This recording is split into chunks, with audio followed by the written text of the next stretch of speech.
नेहा और आयुष अपने नए घर में बहुत खुश थे। 3 दिन पहले ही उन्होंने अपने नए घर में शिफ्ट किया था। चलो दीदी, छुपन छुपाई खेलते हैं। इस नए घर में छिपने की बहुत सारी नई नई जगह हैं। ठीक है, मैं 10 तक गिनती हूँ, तुम जाकर छुप जाओ। 1 2 3 4। आयुष अपने घर की छत पर पहुँच गया। कहाँ छिपूं, कहाँ छिपूं? हाँ, बराबर वाली छत की सीढ़ियों में छिप जाता हूँ।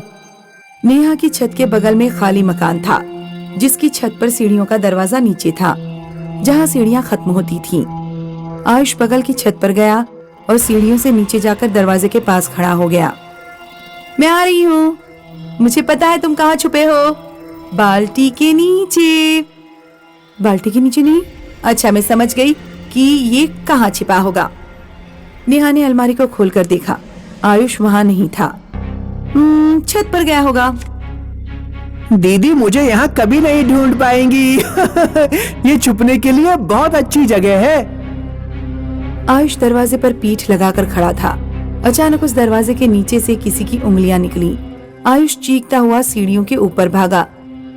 भूत, भूत, दीदी, दीदी, भूत, भूत। आयुष, मैंने तुम्हें ढूंढ लिया। अगर मैं सीढ़ियों से ऊपर नहीं आता तो तुम मुझे ढूंढ नहीं पाती। सीढ़ियों के नीचे दरवाजा है, मैंने उससे एक हाथ निकलते हुए देखा। शायद उस खाली घर में भूत रहता है।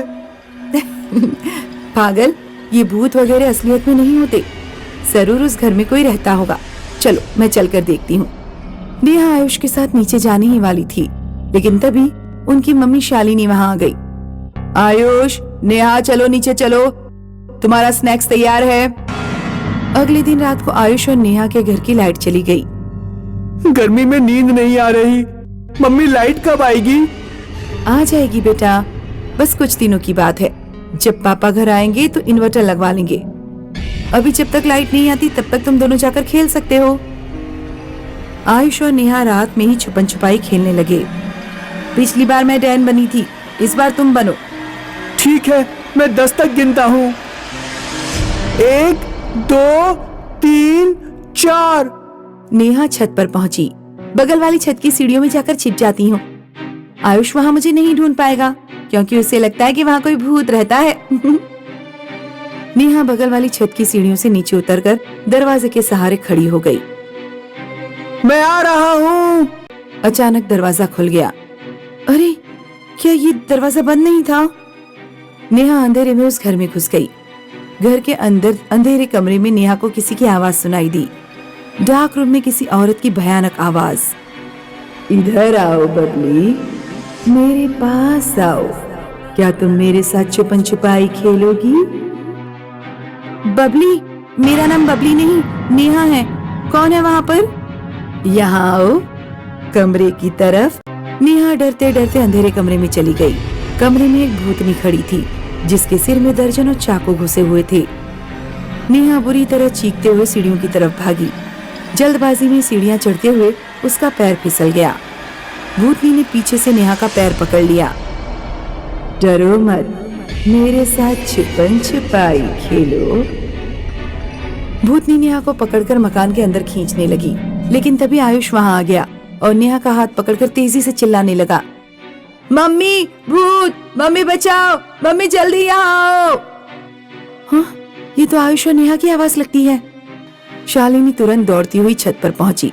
उसने देखा पड़ोस वाली छत पर आयुष नेहा को सीढ़ियों के ऊपर खींच रहा है और नेहा के माथे पर खून बह रहा है। मेरी बच्ची! शालिनी तुरंत नेहा को लेकर हॉस्पिटल पहुंची और नेहा के माथे पर पट्टी बंधा कर लाई। जब शालिनी घर लौट रही थी तो शालिनी के घर के सामने रहने वाली कमला आंटी ने उससे पूछा, शालिनी, क्या हो गया नेहा को? ये सिर पर पट्टी कैसे बंधी है?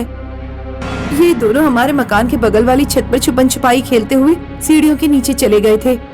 ये कह रहे हैं कि इन्होंने वहाँ किसी भूतनी को देखा। घबराहट में नेहा भागी और गिर पड़ी। तुम्हारे घर के बराबर में जो मकान है वो पिछले 12 साल से खाली पड़ा है। वहाँ अपने बच्चों को कभी मत जाने देना। उस घर में एक माँ और एक बेटी का साया भटकता है। माँ और बेटी का साया? हाँ, इस मकान में 12 साल पहले मोनिका नाम की लड़की रहती थी। वो शादीशुदा थी और उसकी एक बेटी भी थी, बबली। रात में मोनिका का हस्बैंड पीयूष जब भी घर आता तो मोनिका को किसी के साथ बातें करते हुए पाता। उसे शक हो गया कि मोनिका का किसी के साथ चक्कर चल रहा है। मोनिका और पीयूष में अक्सर लड़ाई होती थी।